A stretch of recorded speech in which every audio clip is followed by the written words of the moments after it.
आज के इस वीडियो में हम पढ़ेंगे हाफ वेव डाइपोल। हम हाफ वेव डाइपोल के लिए डेरिवेशन करेंगे। उसमें हम निकालेंगे vector potential, then magnetic field component and then electric field component और पावर भी कैलकुलेट करेंगे। तो इस वीडियो को देखने से पहले, इस लेक्चर को देखने से पहले एंटीना थ्योरी में जो मैंने आपको प्रीवियस 4 लेक्चर्स जो पढ़ाए हैं उन्हें देख लीजिए, ताकि उनके बेसिक कंसेप्ट के बेसिस पे आप इस हाफ वेव डाइपोल के डेरिवेशन को अच्छे से समझ पाएँ। ठीक, चलिए शुरू करते हैं। Half wave dipole. The half wave dipole can be considered as a chain of Hertzian dipole.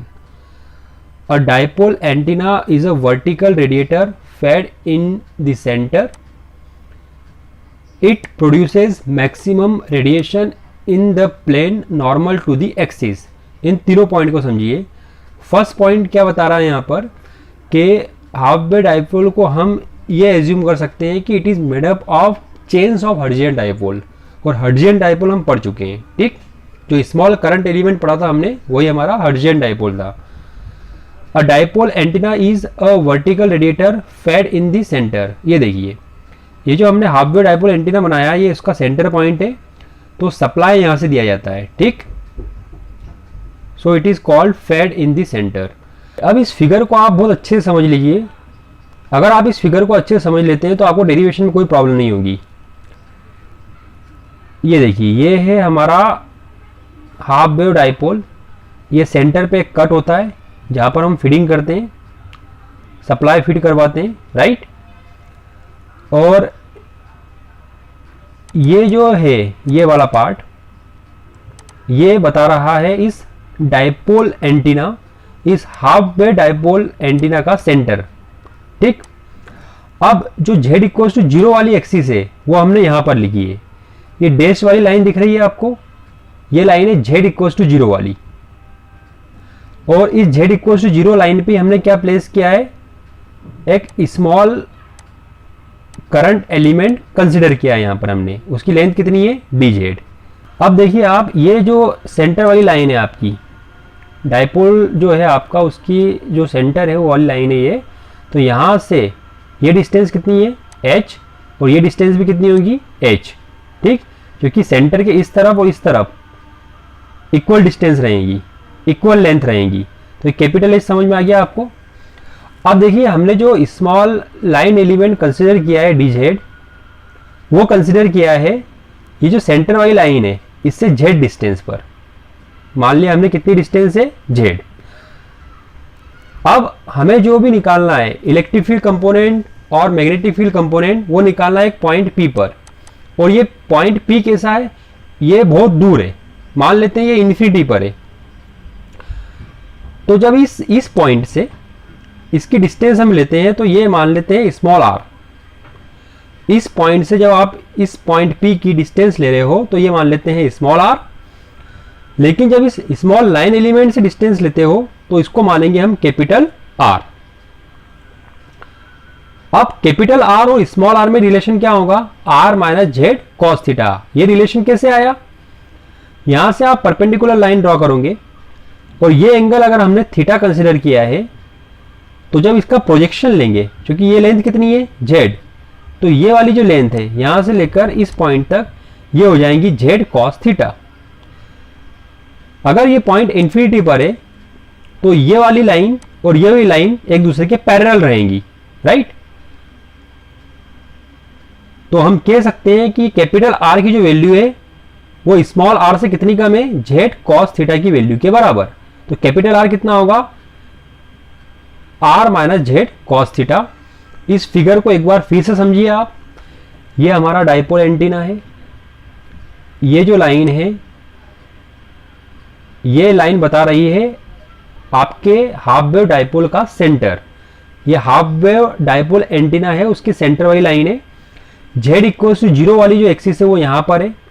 इस z इक्वल्स टू 0 वाली एक्सिस को हमने डैश डैश लाइन से शो किया है। यहीं पर हमने एक स्मॉल लाइन एलिमेंट कंसिडर किया है, दैट इज dz। इस स्मॉल लाइन एलिमेंट की जो डिस्टेंस है इस सेंटर वाली लाइन से वो कितनी है, z। इस पॉइंट से जो एंगल बन रहा है ये थीटा मान लिया, इस पॉइंट से इस पॉइंट P की डिस्टेंस मान ली स्मॉल r, इस पॉइंट से पॉइंट P की डिस्टेंस मान ली कैपिटल R। कैपिटल R और स्मॉल r में रिलेशन क्या होगा, r minus z cos theta. और ये जो लेंथ है ये कितनी है h, और नीचे भी कितनी होंगी h, क्योंकि सेंटर वाली लाइन से इक्वल लेंथ रहेंगी ऊपर और नीचे। तो अब हम ये कह सकते हैं कि ये जो इतना पोर्शन है ये z ग्रेटर देन 0 वाला पोर्शन है, मीन्स z एक्सिस की बात अगर करें, और ये वाला जो पोर्शन है ये z लेस देन 0 वाला पोर्शन है। फिर से समझ लीजिए, ये वाली सेंटर, ये जो डैश लाइन है क्या बता रही है हमें, z इक्वल टू 0 वाली लाइन। तो इसके ऊपर वाला जो पार्ट है वो z ग्रेटर देन 0 वाला हो गया, नीचे वाला पार्ट z लेस देन 0 वाला हो गया। इस z से कंफ्यूज मत होइए, ये जस्ट हमने डिस्टेंस मानी है, ठीक, इतनी डिस्टेंस z पे प्लेस किया है हमने इस स्मॉल लाइन एलिमेंट को इस सेंटर वाली लाइन से। चलिए डेरिवेशन शुरू करते हैं अब। The current element I dz is placed at a distance z from the centre of the dipole. ये मैं समझा चुका हूं आपको, ये डायोड का सेंटर है, इस सेंटर से इस एलिमेंट को कितनी डिस्टेंस पे रखा है, स्मॉल z डिस्टेंस पे, राइट। इसलिए जो करंट की इक्वेशन होंगी I will be equal to Im sine beta h minus z for z greater than 0। इस लाइन को समझिए आप, यहां पर ये जो लाइन है डैश डैश वाली, ये z इक्वल टू 0 वाली लाइन है। तो इसके ऊपर वाला पार्ट क्या हुआ, z ग्रेटर देन 0, और नीचे वाला पार्ट क्या हुआ, z लेस देन 0। तो z ग्रेटर देन 0, तो ये डिस्टेंस को अगर हम मेजर करें, इसको अगर कैलकुलेट करें तो ये कितना होना चाहिए, h माइनस जेड। ये पूरी डिस्टेंस कितनी है, ये पूरी लेंथ कितनी है, कैपिटल H, ये है z, तो ये पार्ट कितना हुआ, h माइनस जेड। तो z ग्रेटर देन 0 में कितना पार्ट हुआ, h माइनस जेड। इसलिए जब करंट की इक्वेशन लिखेंगे आप यहाँ पर I equal to Im sine beta h minus z for z greater than 0। I will be equal to Im sine beta h plus z for z less than 0। इस diagram को देखिए, ये वाला जो पोर्शन है पूरा, ये क्या है, z लेस देन 0 वाला। अगर ये z है और ये h है, तो यहां से यहां तक अगर आप मेजरमेंट करेंगे तो ये हो गया h प्लस जेड। तो ये पॉइंट क्लियर होना चाहिए आपको, ठीक। ये z जस्ट डिस्टेंस है और ये आपकी एक्सिस बता रहा है, ये z लेस ग्रेटर देन 0 और z लेस देन 0, और ये z इक्वल टू 0 वाला प्लेन।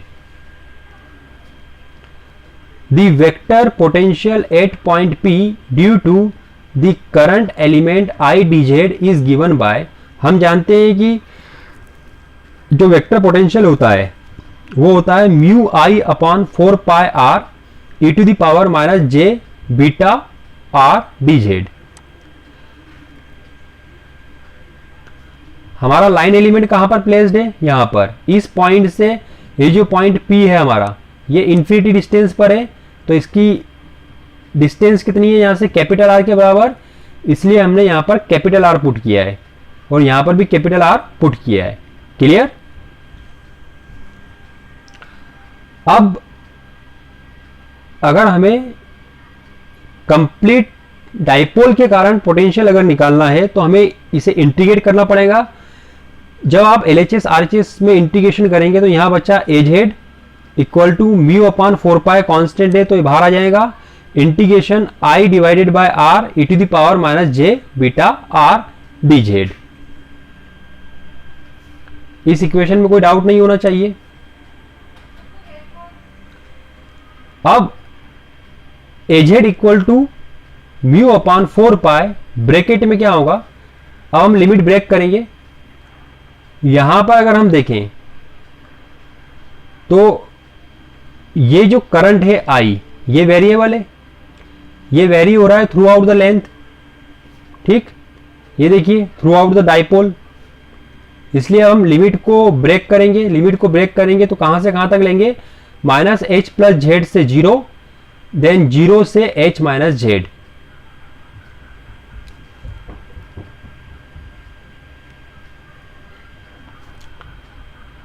ये देखिए ये डिस्टेंस कितनी है, ये एलिमेंट यहाँ पर प्लेस किया है हमने, तो ये वाली डिस्टेंस कितनी है h प्लस जेड, और ये h प्लस जेड डिस्टेंस कहाँ पर है, नेगेटिव एक्सिस पे, क्योंकि ये वाला प्लेन क्या है z लेस देन 0, इसलिए हम क्या लेंगे माइनस एच प्लस जेड, मतलब इस पॉइंट से माइनस एच प्लस जेड से 0 तक और 0 से h माइनस जेड तक। तो ये लिमिट समझिए आप, minus h plus z to 0 and 0 to h minus z, ये नेगेटिव जेड एक्सिस है और ये पॉजिटिव जेड एक्सिस है। तो नेगेटिव एक जेड एक्सिस और पॉजिटिव एक जेड एक्सिस में हमारा जो डाइपोल प्लेस्ड है, हमें पूरे डाइपोल को कवर करना है, इसलिए हमने लिमिट को ब्रेक कर दिया। और इंटीग्रेशन के अंदर क्या बचेगा, I by R e to the power minus J beta R d z, I by R e to the power minus J beta R d z. तो यहां पर बचेगा A z is equal to mu upon 4 pi are bracket में minus h plus z to 0, limit वही रहेगी। अब देखिए ये minus h plus z to 0 क्या बता रहा है हमें, नेगेटिव जेड एक्सिस, और नेगेटिव जेड एक्सिस में आई का फॉर्मूला क्या था, I M sine beta h plus z, ठीक, और e to the power minus J beta, तो इस कैपिटल आर की वैल्यू पुट कर दो, वो क्या रहेगी R minus z cos theta into d z. अब ये वाला जो पार्ट है, ये वाला, ये हमें बता रहा है पॉजिटिव जेड एक्सिस, तो लिमिट वही रहेगी 0 टू h माइनस जेड, और इस i की वैल्यू क्या पुट करेंगे, i की वैल्यू पुट करेंगे z ग्रेटर देन 0 पे क्या वैल्यू थी i की, I M sine beta h minus z, तो ये वाली वैल्यू पुट कर दीजिए I M sine beta h minus z, e to the power minus J beta, इस कैपिटल R की जगह भी हमें पुट करना है small r minus z cos theta. तो यहां तक आपको क्लियर हो गया होगा, इस स्टेप तक कोई डाउट नहीं होना चाहिए। अगर हम एज्यूम करें कि ये जो जेड है इज वेरी वेरी स्मॉल, कौन सा जेड, ये वाला जेड, ये जो जेड की वैल्यू है अगर हम एज्यूम करें कि बहुत ही ज्यादा स्मॉल है, तो उस केस में क्या कर सकते हैं, हम यहां से जेड को नेग्लेक्ट कर सकते हैं इस लिमिट में से। तो ये देखिए यहां पे माइनस एच टू 0 हो गया, इस लिमिट में से भी हम नेग्लेक्ट कर सकते हैं, तो यहां पे 0 से h हो गया, क्लियर। तो जब हमने एज्यूम किया कि z is very very very less, in that case in limits में से हमने z को रिमूव कर दिया है, नेग्लेक्ट कर दिया है। ये mu upon 4 pi r as it is आ गया, यहां पर म्यू अपॉन 4 पाई आर। इस टर्म और इस टर्म में से आई एम कॉन्स्टेंट है, देखिए आई एम बाहर आ गया। अब ब्रैकेट में क्या बच रहा है, ब्रैकेट में देखिए माइनस एच टू 0, क्योंकि जेड को नेग्लेक्ट कर चुके हैं हम, sine beta h plus z, ये sine beta h plus z as it is, e to the power minus J beta R को अलग कर लेंगे, तो ये टर्म बाहर आ गई, e to the power minus J beta R dot, ये माइनस माइनस प्लस हो जाएगा, e to the power plus j beta z cos theta d z. Now अब इस टर्म की अगर बात करें तो ये 0 से h हो गई, क्योंकि z को नेग्लेक्ट कर चुके हैं हम, ये आई एम बाहर जा चुका है, तो sine beta h minus z बचेगा, ये बचा sine beta h minus z, e to the power minus J beta R, e to the power minus J beta R बाहर आ गया, फिर क्या बचा e to the power plus j beta z cos theta d z. तो इस step तक भी क्लियर होना चाहिए। अगली स्टेप देखिए, A z is equal to mu upon 4 pi are, ये तो पहले से ही बाहर था, आई एम भी बाहर था। अब इन दोनों टर्म में से इसे बाहर ले सकते हो आप, e to the power minus J beta R, e to the power minus J beta R. तो नेक्स्ट स्टेप में इसे बाहर ले लिया मैंने, तो अंदर क्या बचा minus h to 0 sine beta h plus z, e to the power j beta z cos theta d z, और इस लिमिट में क्या बचेगा sine beta h minus z, e to the power plus j beta z cos theta d z. तो यहां तक clear होना चाहिए। हमने क्या किया इस स्टेप में, सिर्फ इसे बाहर निकाला है क्योंकि ये कॉमन था। अब हम बात कर रहे हैं हाफ वेव डाइपोल एंटीना की। तो हाफ वेव डाइपोल एंटीना की लेंथ कितनी होती है, लैम्बडा बाय 2 के बराबर। तो ये जो h है ये कितना होना चाहिए, लैम्बडा बाय 4 के बराबर। क्यों, क्योंकि जो आपका डाइपोल है ये देखिए कंप्लीट डाइपोल जो है ऊपर ये एज डिस्टेंस है, ये भी एज डिस्टेंस है, तो टोटल लेंथ कितनी हुई डाइपोल की, ट्वाइस एच। ठीक, जब ये एच हम लेमड़ा बाय 4 पुट करेंगे तो ये 2 इंटू लेमड़ा बाय 4 हुआ, तो ये टोटल लेंथ कितनी हो गई, लेमड़ा बाय 2। जब इसकी टोटल लेंथ लेमड़ा बाय 2 रहेंगी तो ये कहलाएगा हाफ वेव डाइपोल एंटीना। तो आप इस स्टेप को समझिए। अब हमने यहां पर क्या कंसीडर किया है, for lambda by 2 antenna h will be equal to lambda by 4। ये समझ आ गया कि h लेमड़ा बाय 4 के इक्वल कैसे रहेगा। अब इस टर्म को देखिए आप, sign beta h plus z, ये जो टर्म यहां पर है इसे हम सेपरेटली सॉल्व कर रहे हैं, sign beta h plus Z. अब ये मिला आपको sign beta h plus beta Z. अब इस बीटा की वैल्यू क्या होती है, देखिए बीटा इक्वल टू होता है ट्वाइस पाई बाय लेमड़ा।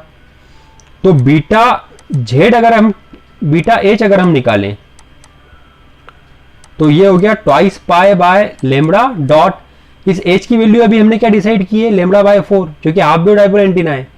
तो लेमड़ा बाय 4 पुट करा, लेमड़ा से लेमड़ा कैंसल, 2 से ये कैंसल, तो कितना बचा, पाई बाय 2। तो यहां पर ये जो टर्म है बीटा डॉट एच, ये कितनी आई, पाई बाय 2। ठीक, तो बीटा डॉट एच की जगह रखना है पाई बाय 2। तो ये देखिए आप, बीटा डॉट एच की जगह पुट कर दिया मैंने पाई बाय 2, और beta z as it is ये रहा बीटा जेड। तो हमें मिला sine pi by 2 plus beta z. हम जानते हैं साइन 90 प्लस थीटा क्या होता है, कॉस थीटा, तो हमें मिलेगा कॉस ऑफ बीटा जेड। तो ये रिलेशन आ गया हमारे पास, sine beta h plus z is equal to cos beta z. इस वैल्यू को हम यहां पर पुट करने वाले हैं। सिमिलरली आप सॉल्व कर सकते हैं इसके लिए भी, sine beta h minus z will be equal to cos beta z. इन दोनों वैल्यू को इस इक्वेशन में पुट कर दो।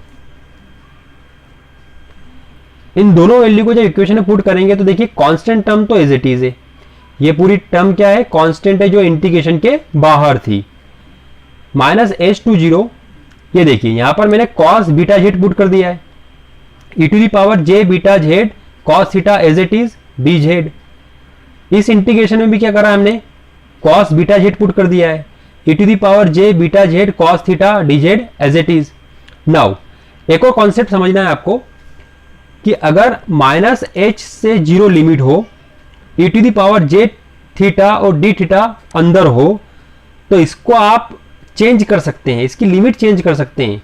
माइनस एच टू 0 से हो जाएंगी लिमिट 0 से h, बट यहां अंदर जो भी फंक्शन है वो नेगेटिव से रिप्लेस हो जाएगा, मींस थीटा है तो माइनस थीटा से रिप्लेस हो जाएगा, इसलिए e to the power minus j theta हो जाएगा ये। ठीक, क्या ऐसा बोल सकते हो आप, अगर माइनस एच से 0 है और एक F of T D T function है तो ये 0 से h कर दो और f of minus T D T कर दो। ठीक, अगर आपको लिमिट बदलनी है तो अंदर फंक्शन में क्या होगा, t माइनस टी से चेंज हो जाएगा, राइट। अब यही कंसेप्ट हम अप्लाई करने वाले हैं हमारी नेक्स्ट स्टेप में। ये पूरी टर्म कांस्टेंट है एज इट इज। अब आप इंटीग्रेशन को ऑब्जर्व कीजिए, माइनस एच टू 0 था ये, तो मैंने इसकी लिमिट चेंज कर दी, 0 टू h कर दिया। तो ये अंदर जो भी फंक्शन है ये किसके फंक्शन है, dz के, तो z किस में चेंज हो जाएगा, माइनस जेड में। तो ये हो गया cos of minus beta z, और यहां पर देखिए e to the power plus j beta z cos theta था, तो ये हो जाएगा e to the power minus J beta z cos of theta d z. ठीक, तो हमने क्या करा है, ये वाला जो इंटीग्रेशन वाली टर्म है इसकी लिमिट बदल दी है, तो इस तरह से ये रिड्यूस हो जाएगा, और सेकेंड वाली टर्म एज इट इज रहेगी 0 to h cos of beta z e to the power j beta z cos of theta d z. तो यहां तक क्लियर होना चाहिए आपको। नेक्स्ट स्टेप ऑब्जर्व कीजिए, AZ is equal to mu upon 4 pi are. ये देखिए constant term as it is चल रही है। अब देखिए यहां पर 0 टू h लिमिट हम चेंज कर चुके थे प्रीवियस स्टेप में। कॉस ऑफ माइनस थीटा कितना होता है, cos of minus theta equal to होता है कॉस ऑफ थीटा, इसलिए जो प्रीवियस स्टेप में cos of minus beta z था वो हो गया cos of beta z. E to the power minus J beta z cos of theta d z plus 0 to h, इस टर्म को हमने डिस्टर्ब नहीं किया था, ये एज इट इज रहेंगी, राइट। अब देखिए आप, ये constant term as it is चल रही है अभी भी। इन दोनों टर्म में से हम कॉमन किसको निकाल सकते हैं? कॉमन निकाल सकते हैं इस कॉस ऑफ बीटा जेड को। अब इनकी लिमिट भी सेम है, तो इंटीग्रेशन हो गया 0 टू h, इनमें से कॉमन निकाल लिया हमने कॉस ऑफ बीटा जेड। अब ब्रैकेट में क्या बचा? ब्रैकेट में बचेगा यहां पर प्लस आना चाहिए, तो ब्रैकेट में बचेंगी एक e to the power plus j beta z cos theta, ये वाली टर्म, और एक टर्म यहां से बचेंगी e to the power minus J beta z cos theta, ये वाली टर्म, ठीक। Bracket close d z. तो यहां तक क्लियर होगा आपको। अब हम जानते हैं कि e to the power j theta का फॉर्मूला क्या होता है। E to the power j theta equal to होता है cos theta plus j sine theta, ये बेसिक फार्मूला है, इसी को अप्लाई कर रहे हैं। तो e to the power j beta z cos theta कितना हुआ? कॉस, ये थीटा की फॉर्म में एक्ट कर रहा है, बीटा जेड कॉस थीटा, ये एक एंगल वाली टर्म की तरह एक्ट कर रहा है, तो ये हो गया cos theta plus j sine theta, और यहां पर e to the power minus J beta z cos theta क्या हो जाएगा? Cos theta minus j sine theta. अब जब आप इन दोनों को ऐड कर दोगे, देखिए यहां पर ये दोनों ई की पावर ऐड हो रही है, तो जब इन दोनों को ऐड करोगे तो ये आरएचएस आपस में ऐड होंगे, तो ये नेगेटिव टर्म जो है, इमेजिनरी टर्म, ये कैंसिल हो जाएंगी और आपको मिलेगा twice of cos beta z cos theta. तो इस स्टेप के बाद ये वाली स्टेप ऑब्जर्व कीजिए, ये हो गया ए जेड इक्वल टू, ये वाली टर्म एज इट इज चल रही है, 0 टू h लिमिट, ये cos beta z as it is, इन दोनों को ऐड करोगे तो क्या मिलेगा आपको? ट्वाइस ऑफ दिस, तो इसका 2 यहां ले लिया, cos beta z cos of theta, ठीक। तो यहां तक क्लियर होना चाहिए। अब नेक्स्ट स्टेप में हम फार्मूला लगाएंगे 2 कॉस ए कॉस बी वाला। ये देखिए, ये फार्मूला याद है आपको? 2 कॉस ए कॉस बी क्या होता है? Cos a plus B plus cos a minus B. अब इसे देखिए, ये क्या है? 2 कॉस ए कॉस बी। तो यहां पर वही फार्मूला लगाया हमने, ये वाली टर्म तो एज इट इज चल रही है, limit 0 to h, cos a plus b cos a minus b, ये बी की तरह ऐड कर रहा है, ठीक। तो ये फार्मूला ध्यान रखें आप। अगली स्टेप देखिए, ये टर्म एज इट इज चल रही है। अब h क्या एज्यूम किया था हमने लेमड़ा बाय 2 एंटीना के लिए? लेमड़ा बाय 4, तो यहां लिमिट पुट कर दिया हमने 0 टू लेमड़ा बाय 4। अब इस h के लिए हमने क्या पुट कर दिया है? Lambda by 4।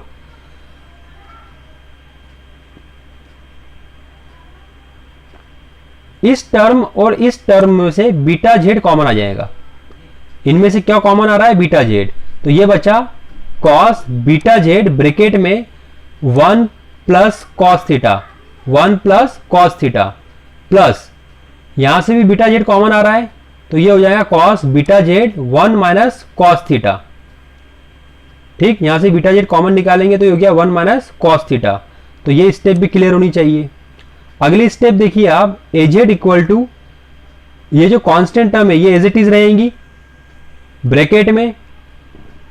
आप क्या कर रहे हैं? इसका इंटीग्रेशन लेंगे, तो कॉस का इंटीग्रेशन क्या होता है? साइन। तो ये पूरी टर्म किस में बदल जाएंगी? साइन में। तो sine beta Z 1 plus cos theta, और इससे डिवाइड भी होगा बीटा ब्रैकेट में 1 प्लस कॉस थीटा से, तो ये एक इंटीग्रेशन कंप्लीट। अब इसका इंटीग्रेशन निकालना है, तो वो हो जाएगा sign beta Z 1 minus cos theta divided by beta 1 minus cos theta, bracket close, और लिमिट अभी भी लगाना बाकी है, इसलिए 0 टू लेमड़ा बाय 4 लिमिट।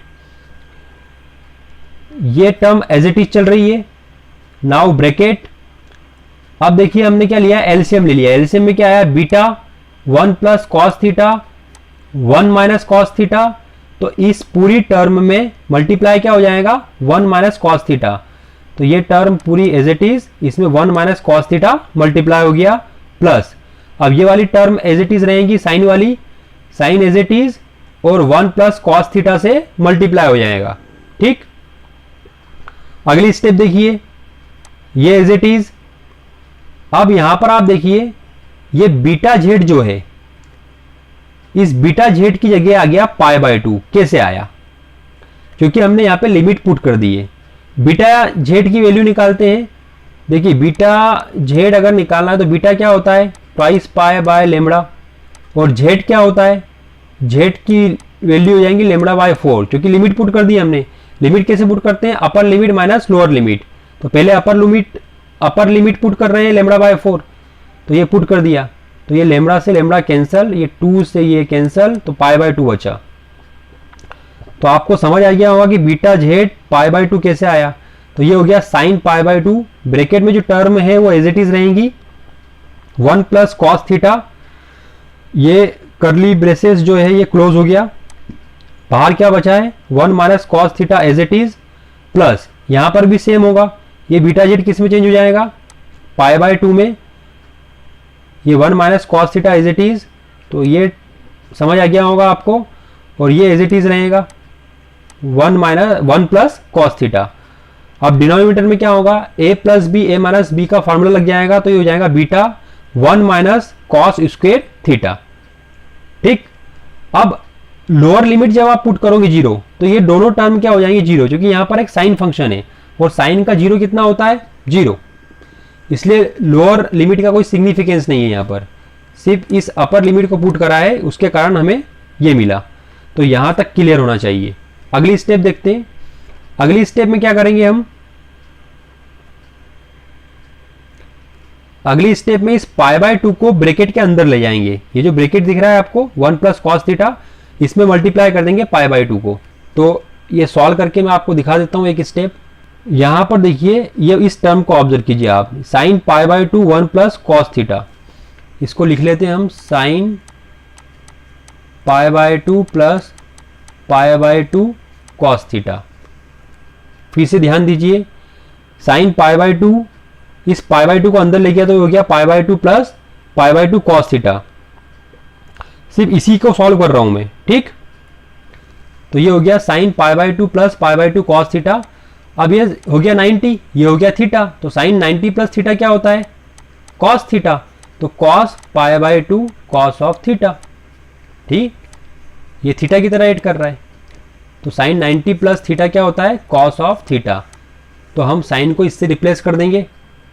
तो यहां पर देखिए अगली स्टेप में, ये तो एज इट इज, ये देखिए साइन को हमने कॉस से रिप्लेस कर दिया है, और ये 1 minus cos theta as it is, यहां पर भी हमने साइन को कॉस से रिप्लेस कर दिया है, cos pi by 2 cos theta, और ये 1 plus cos theta as it is, और ये आ गया साइन स्क्वायर थीटा। ये कैसे आया,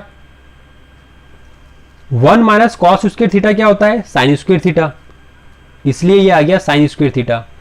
तो यहां तक क्लियर होना चाहिए आपको। नाउ एजेड इक्वल टू ये वाली term as it is, cos pi by 2 cos theta, इन दोनों में से क्या कॉमन आ सकता है, ये कॉमन आ गया cos pi by 2 cos theta. Bracket में क्या बचा, 1 minus cos theta plus 1 plus cos theta.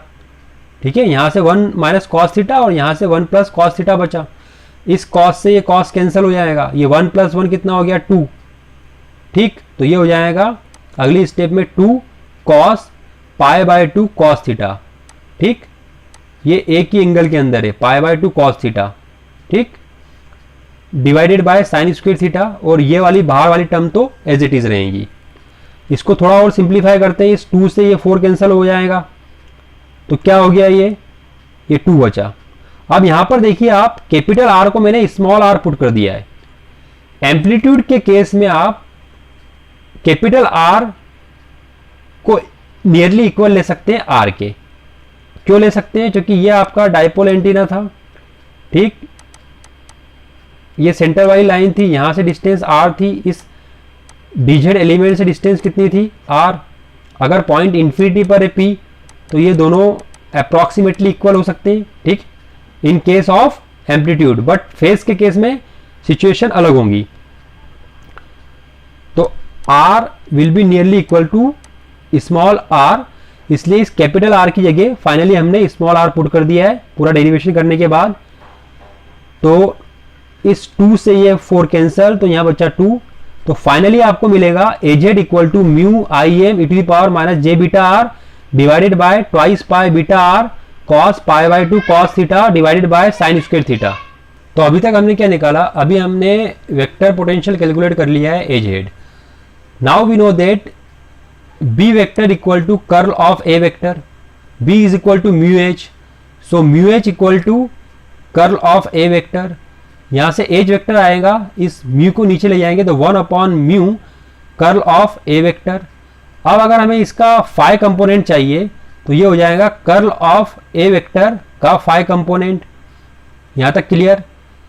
तो कर्ल ऑफ A वेक्टर का अगर आपको फाई कंपोनेंट निकालना है तो इसका फॉर्मूला होता है 1 बाय आर ब्रैकेट में del upon del are are A theta minus del upon del theta A R. तो यहां पर ए थीटा और ए आर इसलिए आ रहे हैं क्योंकि ये एक स्फेरिकल कोऑर्डिनेट सिस्टम ले रहे हैं हम, ठीक। बट हमने निकाला तो AZ ही है, तो हमें क्या करना पड़ेगा, इनको ट्रांसफर करना पड़ेगा किसमें, कार्टेशियन में, ठीक। बट इन दोनों टर्म की अगर बात करें तो सिर्फ ये वाली जो टर्म है, ये वाली, ये हमें रेडिएशन देंगी। तो इस टर्म को हम नेग्लेक्ट कर सकते हैं क्योंकि जो हमने स्मॉल करंट एलिमेंट का डेरिवेशन किया था उसमें हमने देखा था कि ये फर्स्ट टर्म रहती है वो रेडिएशन फील्ड देती है हमें। तो we are interested in this radiation field. So आप ये पॉइंट नोट कर लीजिए, only this term will give us radiation component. इसलिए curl of A vector of phi will be equal to 1 by del are are A theta. इसको हमने neglect कर दिया है, इट इज नेग्लेक्टेड। अब ये जो ए थीटा है, ये ए थीटा क्या होता है, ए थीटा होता है माइनस AZ साइन थीटा के बराबर। ये जब मैंने आपको कोऑर्डिनेट सिस्टम बताए थे ये फॉर्मूले आपको लिखवाए थे वहां पे, ठीक। तो वहां से देख लेना आप, लेक्चर फर्स्ट और सेकंड में होगा ये डिस्क्रिप्शन। तो ए थीटा को रख सकते हो आप माइनस AZ साइन थीटा। तो यहां पर हमें मिला curl of A of phi equal to 1 upon R del by del are R bracket में माइनस AZ साइन थीटा। अब देखिए इस पूरी इक्वेशन में हमें क्या चाहिए, AZ, जो कि हम निकाल चुके हैं। हम AZ ऑलरेडी कैलकुलेट कर चुके हैं यहाँ पे। इसे दे दो अगर इक्वेशन नंबर फर्स्ट, तो वहां से आप AZ पुट कर देना यहाँ पे, ठीक। और ये फार्मूला भी नोट कर लो आप, A theta equal to minus AZ sine theta. इसलिए हमने यहां से ए थीटा को रिप्लेस कर दिया है। अब आप इस स्टेप को देखिए, एच फाई इक्वल टू कितना होता है, 1 upon mu curl of A of phi. इसकी वैल्यू क्या है, इसकी वैल्यू ये रही। तो ये पूरी वैल्यू पुट कर दो, ये हो गया 1 upon mu 1 upon R del by del R bracket में minus R AZ sine theta, ठीक। इसको सिंप्लीफाई कर लेना तो इस इक्वेशन से इस इक्वेशन तक आप इजीली पहुंच जाएंगे। अब हम इसके बाद समझते हैं।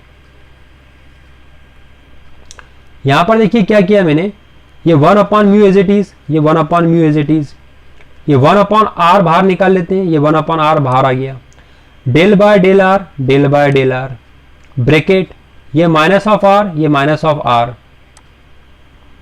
इस AZ की वैल्यू क्या निकाली थी हमने, mu I M e to the power minus J beta R divided by twice pi beta R. ये वैल्यू कैलकुलेट की थी हमने, cos pi by 2 cos of theta divided by sine square theta. तो ये पूरी वैल्यू किसकी है, AZ की, और ये साइन थीटा यहां का।